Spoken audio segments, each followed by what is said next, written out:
अस्सलाम वालेकुम दोस्तों, आज की बहुत अहम खबर है दोस्तों।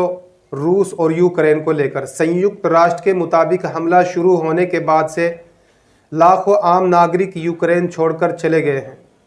यूरोपीय संघ का अनुमान है कि रूसी हमले की वजह से करीब 40 लाख लोग यूक्रेन से जाने की कोशिश कर सकते हैं।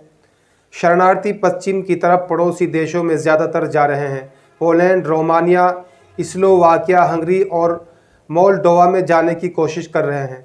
चलिए अब खबर का दूसरा रुख कर लेते हैं दोस्तों। एक तरफ यूक्रेन में रूस का फौजी ऑपरेशन आज 90 रोज़ भी जारी है। यूक्रेन के सदर व्लादिमीर ज़ेलेंस्की ने जुमेरात को कहा है कि वो अपने रूसी हम मनसब व्लादिमीर पुतिन के साथ बराह रास्त बातचीत करना चाहते हैं, क्योंकि ये कीव और मास्को के दरमियान जंग रोकने का वाहिद रास्ता बताया जा रहा है। ज़ेलेंस्की ने एक प्रेस कॉन्फ्रेंस के दौरान कहा है कि मुझे पुतिन से बराह रास्त बात करनी है, क्योंकि ये जंग को रोकने का वाहिद रास्ता है। मैं पुतिन के साथ खुले तरीक़े से और तमाम मसाइल पर बात करने के लिए हर तरीक़े से तैयार हूँ। उन्होंने दुनिया के ममालिक से यूक्रेन की हिमायत के लिए मुत्तहिद होने की अपील भी की है। साथ ही उन्होंने ज़ोर दिया है कि अपने वतन का दिफा हमारा फ़र्ज़ बनता है। यूक्रेनी सदर ने मज़ीद शहरों की हलाकत से बचने के लिए नो फलाही ज़ोन का मुतालबा भी किया था।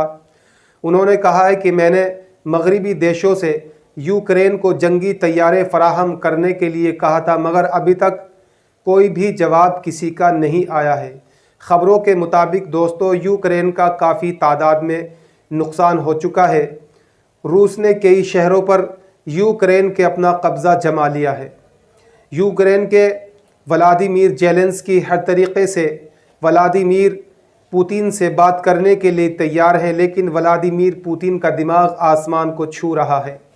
वो हरगिज़ थोड़ा भी झुकने के लिए तैयार नहीं है। हालांकि पड़ोसी देश कोशिश कर रहे हैं किसी तरह से जंग रुक जाए, लेकिन रूस के व्लादिमीर पुतिन पर किसी भी बात का कोई असर नहीं है। दोस्तों, अब हम चलते हैं। खबर कैसी लगी अपनी राय कमेंट में ज़रूर बता देना।